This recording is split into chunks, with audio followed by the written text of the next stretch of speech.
super fast internet, making your entertainment options unlimited. Be sure to get here early to catch up on what's new in entertainment. It's been exactly 1 month today that you got back from Massachusetts and you were told that Maleah is missing. Today is June 4th. That was May 4th when DERION showed up at the hospital and all of this became about. It's been 1 month now. What has this last month been like for you?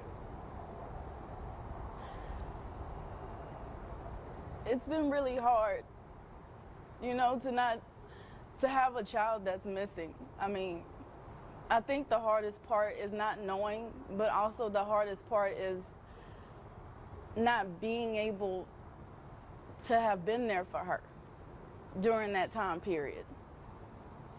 And you know, you say that, and with all that speculation of people, the accusations and stuff, you wanted to be there for her. You wanted to Absolutely protect her. You know, what do you say to that criticism, to people who accuse you of not protecting her and stuff? You know, it's just you've had to grieve, and you've also had to deal with all of this criticism. So how have you been dealing with that?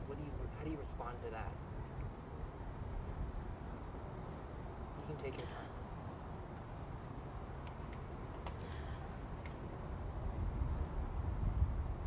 I've been keeping my focus on Maleah.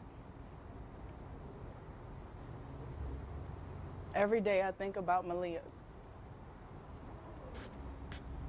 Every single day. I've heard the things that are out there, and I know the sensitivities and the opinions towards this case. I get that it's very emotional, but my daughter has given me strength. My children have given me strength to stand here and still be here. And it's hard. I wouldn't expect anyone to be able to go through this. It's hard.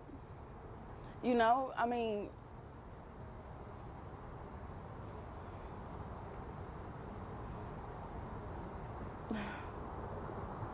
now this week we've seen, you know, you guys have spent a month in the unknown, and still you're still in a bit of an unknown because we don't know exactly what happened to Maleah. But you got a call on Monday from the medical examiner Monday morning. What did they tell you? They confirmed it that it was Maleah.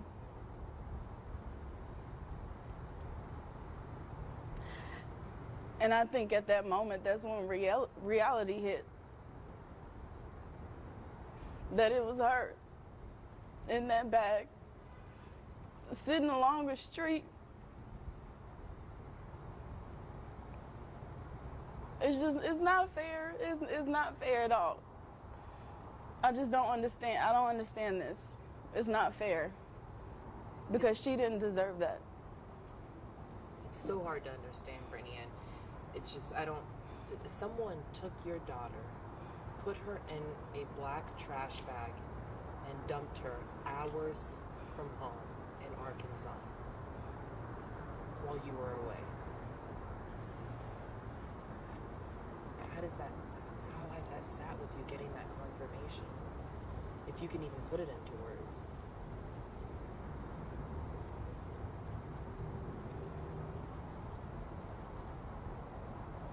I can't put it into words. It's a numbing feeling to the point where you can't feel anything. I mean, I could say that I'm distraught. I could say that I'm sad or I'm terrified. I could say a lot of things, but I can't explain that. I don't know. I mean, nothing will amount or measure up to the way I feel. And I don't think people truly understand that. When you're in a situation like this, you start to become numb.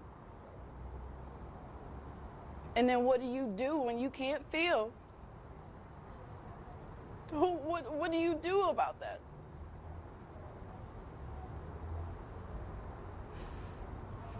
Have Have you seen the memorial outside of your old apartment?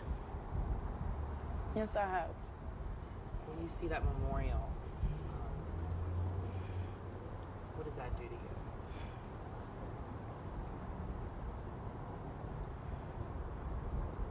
It's a reminder of how Maleah was truly loved. It reminds me of how she was loved. And for people to show how much she was loved, I mean, it's beautiful. I mean, it is. Because she was special. She was beautiful. You know, and to know that other people feel that way about her, I mean,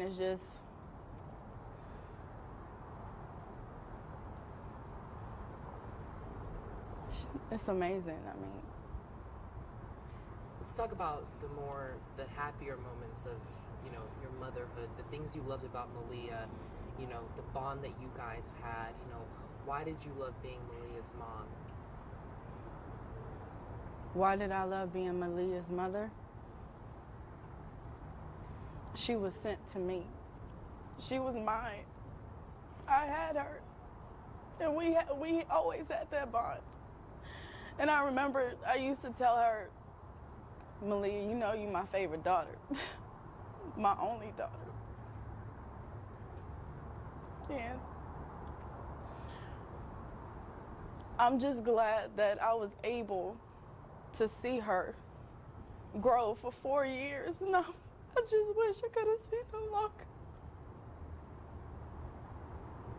I just wish I could have had that opportunity to really see her blossom into a woman. And I feel like that was stolen from me. I do.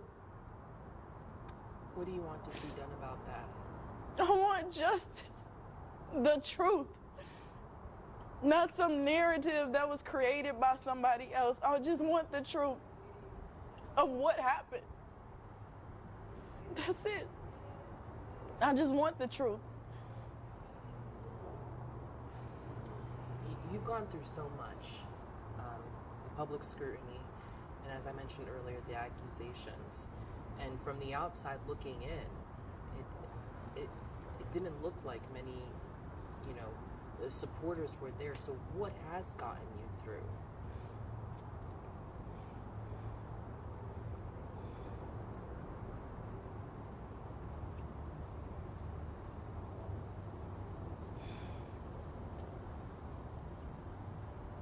What has gotten me through?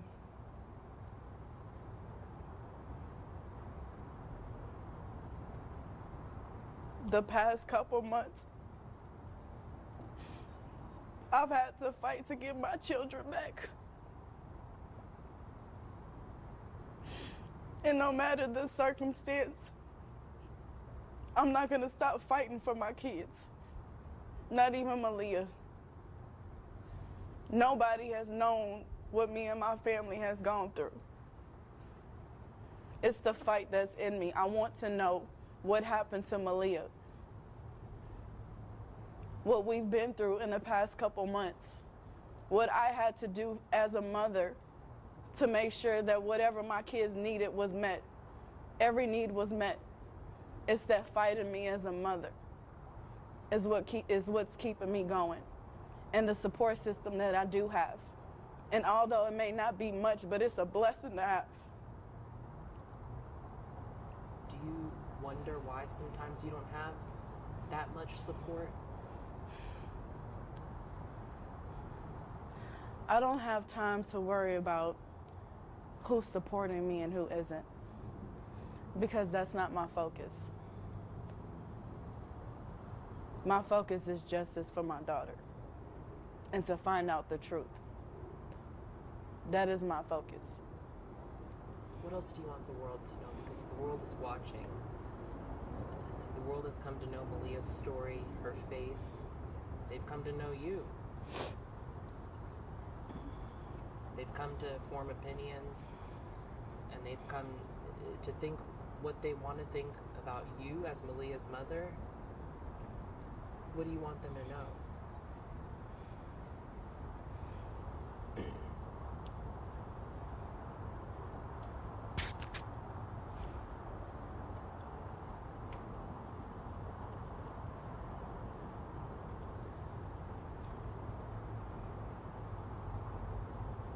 I want them to know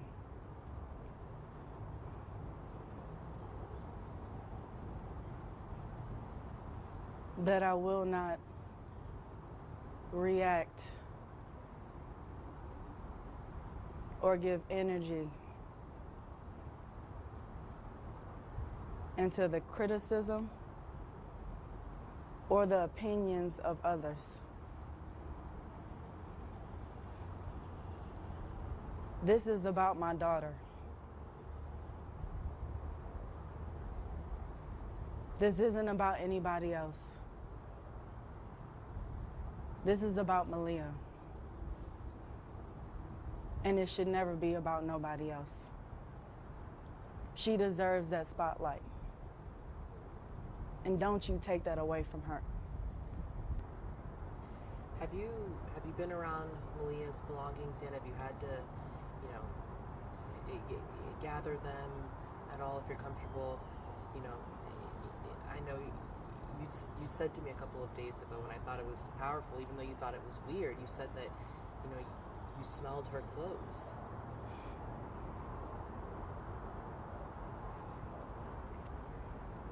I did. I did smell her clothes. And I could smell her. That was the closest connection that I had with her, is her clothes. Probably don't want to let that stuff go. I don't. I don't want to let it go. And I don't think I'll ever be ready to let that go. And lastly, I just want to ask you, Brittany, to tell everyone something that we didn't know about you and Maleah's relationship, or even just Maleah. So we all know she's gorgeous, she's smiling, she smiled after a tough brain surgery. She had the spirit of just a princess. But what else can you say about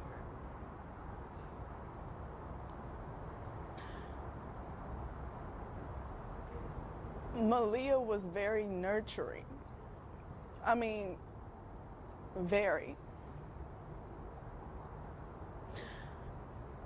She always wanted to make sure that you were okay, or if you needed her. I mean, it's like, I know she was a child, but it was almost like she had an old soul,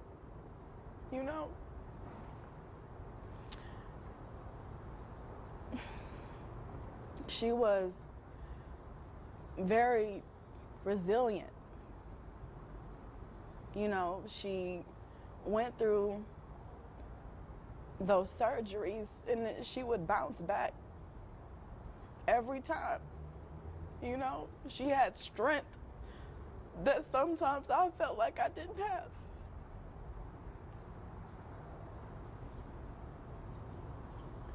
You mentioned earlier, people, we don't know what you and your family have been through, and you're right.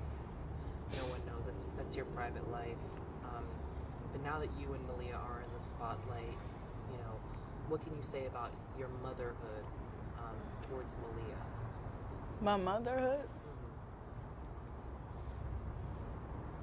I took care of my child, all of my children. I always made sure that they had whatever they could. I was always selfless, and I was never that type of person to where it was about me. Because the moment I had children, I knew it couldn't have been about me anymore.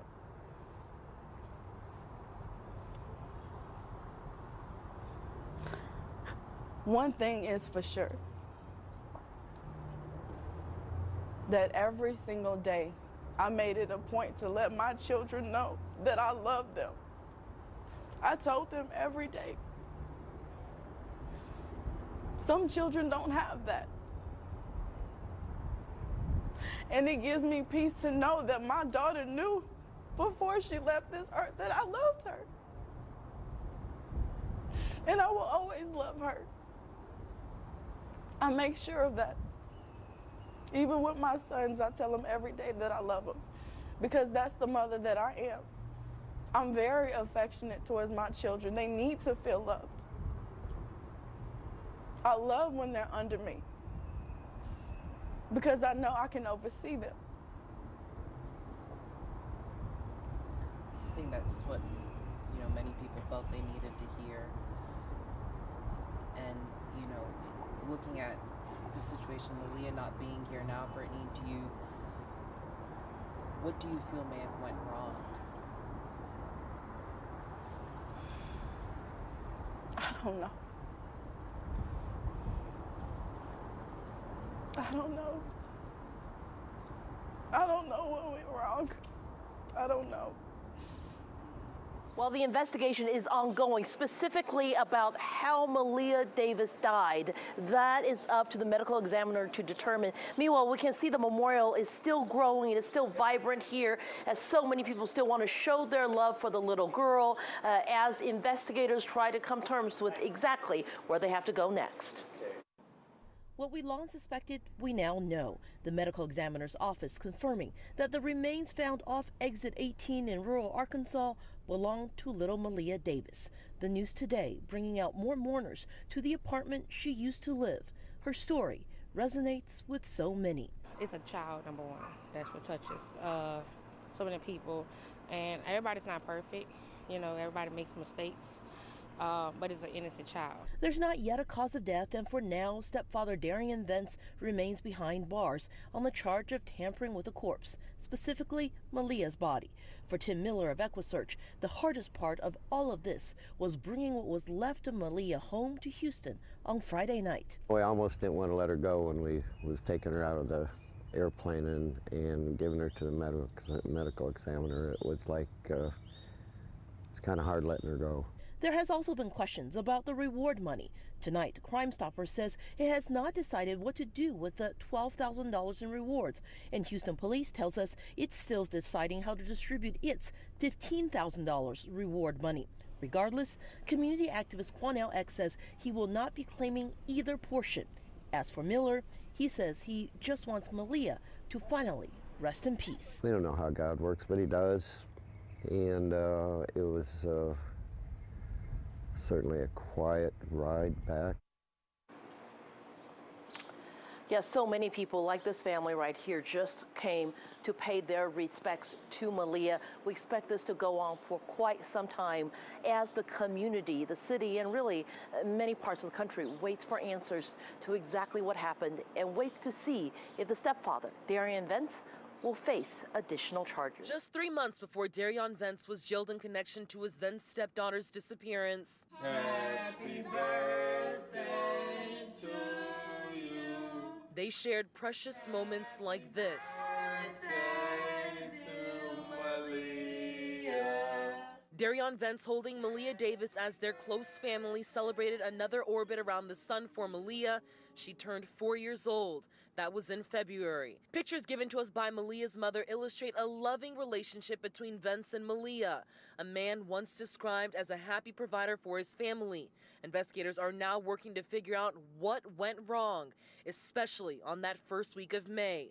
Maleah seen on surveillance trailing behind Vence in a pink tutu. It was Tuesday, April 30th. They went into the family's apartment, and investigators don't believe she ever came out alive again. A series of twists and turns since that day would ultimately lead to the discovery of what investigators now believe are Maleah Davis's remains. This beautiful 4-year-old girl likely dumped in a wooded area in Arkansas. And police say they were led there after a confession by Vence. And now, the question of why. Why a seemingly loving stepfather could have done such a thing. I'm Stefania Coley, ABC 13 Eyewitness News.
There's one question that's clearly on people's minds. Dozens of people have asked us this: will Maleah's mother, Brittany Bowens, be charged in this case? This investigation is still very much open, so police are keeping details close to the vest. They won't say if Brittany Bowens is a suspect, but Police Chief Art Acevedo did release this statement today, saying they're working with the DA's office to ensure the person or persons responsible for her death and the attempted cover-up of her death are held accountable to the fullest extent of the law. A lot of you also want to know this: will DERION Vence, Maleah's stepdad, now be charged with murder since a body has been found? He's been held at the Harris County Jail on a charge of tampering with a corpse. On Friday, investigators said they do expect murder charges in this case, but as of today, that hasn't happened. The DA's office says additional charges would be filed as the evidence supports doing so, and the medical examiner's office is still working to determine the cause of death.